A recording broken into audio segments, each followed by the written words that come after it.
Assalamualaikum warahmatullahi wabarakatuh. Saya Silva Amalia Sabila, mahasiswi semester 8 kelas B1 sore. Ingin memberikan sedikit penjelasan mengenai paradigma hukum. Salah satu paradigma hukum adalah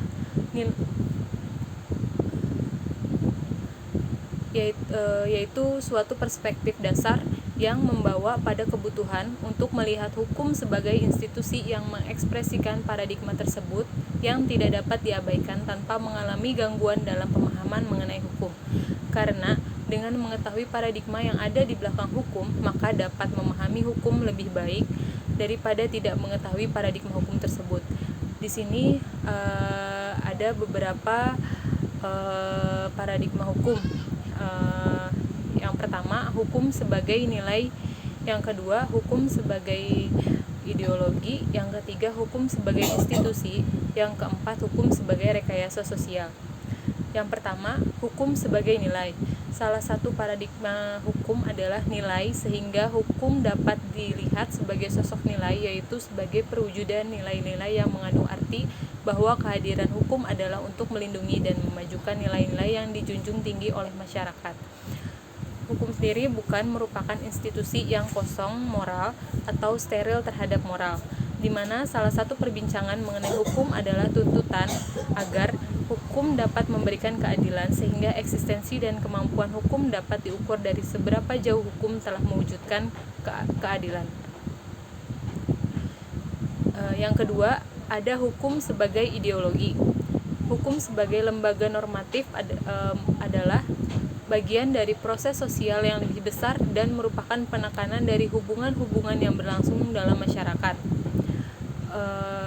Hukum tidak otonom, di mana analisis mengenai materi ideologi hukum merupakan salah satu topik sentral atau topik hukum dewasa ini.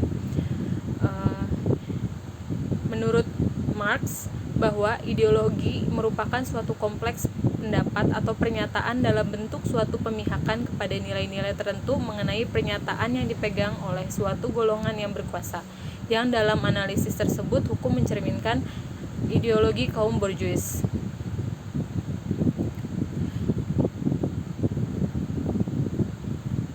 Paradigma ideologi dalam hukum dapat dijumpai dalam bidang hukum kontrak. Sebagaimana lazim dikenal sekarang adalah produk dari abad ke-19, di mana abad ke-18 kontrak bukan merupakan hasil dari persetujuan individual, melainkan implementasi praktis kebiasaan dan kaidah tradisional. Hal yang berbeda dengan pandangan tersebut ialah faktor ideal yang mendasari konsep kontrak pada abad ke-19 adalah persaingan bebas sebagai akibat dari interaksi antara sesama individu yang merdeka dan memiliki kedudukan yang sama, yang kemudian faktor ideal tersebut seharusnya mengharuskan adanya persetujuan yang dilakukan secara eksplisit bagi timbulnya hubungan kontrak. Yang ketiga, hukum sebagai institusi. Hukum sebagai institusi dalam pengamatan sosiologi bahwa dalam kenyataan sehari-hari hukum diwujudkan melalui aktivitas atau bekerjanya berbagai badan seperti pengadilan, pembuatan hukum, kepolisian, dan advokat, yang melalui badan-badan tersebut semua cita-cita hukum, gagasan abstrak, doktrin, dan sebagainya diusahakan menjadi kenyataan dalam kehidupan sehari-hari. Misalnya, keinginan masyarakat untuk mendapatkan keadilan yang realisasinya melalui suatu badan yang disebut pengadilan. Dan untuk mengamati bagaimana badan-badan tersebut bekerja, maka hukum dikatakan sebagai suatu institusi, di mana kehadiran berbagai institusi untuk memenuhi kebutuhan dan tuntutan dalam kehidupan bermasyarakat. Institusi adalah suatu sistem hubungan sosial yang menciptakan keteraturan dengan mendefinisikan dan membagikan peran-peran saling berhubungan di dalam institusi, di mana para pihak dalam institusi menempati dan menjalankan perannya masing-masing sehingga mengetahui apa yang diharapkan orang darinya dan apa yang dapat diharapkannya dari orang lain. Yang ketiga, ada hukum sebagai rekayasa sosial. Di sini hukum sebagai rekayasa sosial atau sarana rekayasa sosial merupakan fenomena yang menonjol pada abad ke-20 yang berbeda dalam suasana tradisional di mana hukum lebih merupakan pembadanan dari kaidah-kaidah sosial yang sudah tertanam dalam masyarakat. Maka hukum sekarang sudah menjadi sarana yang syarat dan dengan kepentingan misalnya politik, sehingga hukum berubah menjadi sarana implementasi keputusan politik yang menghilangkan sifat dasarnya pada kehidupan tradisional.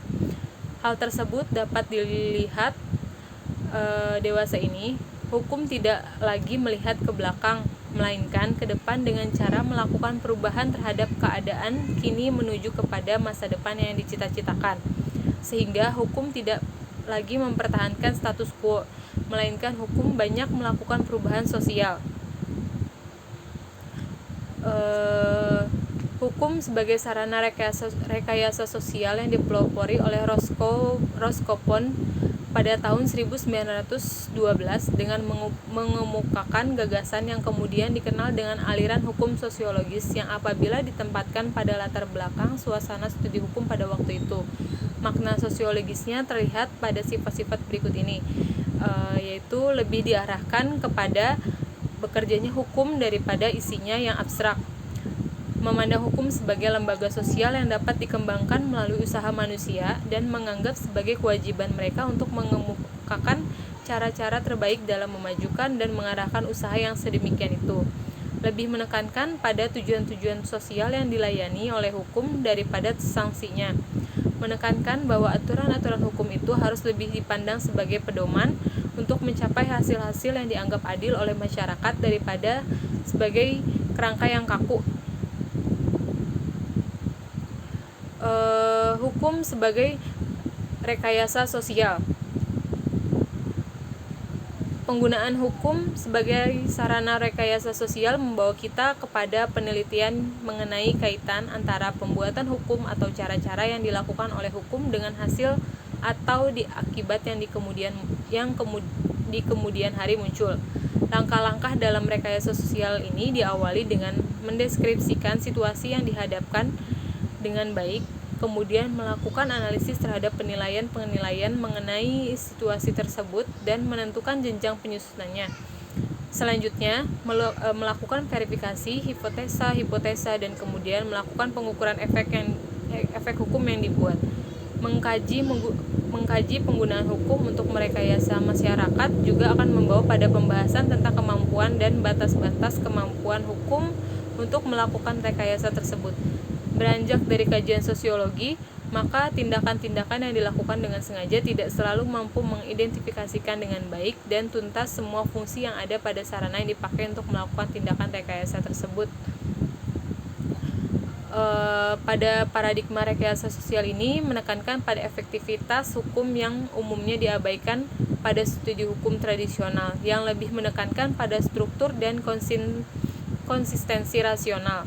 Dengan memperhatikan efektivitas hukum, maka perhatian studi hukum menjadi melebar dan melampaui kajian tradisional yang hanya menekankan pada masalah legalitas dan legitimasinya saja.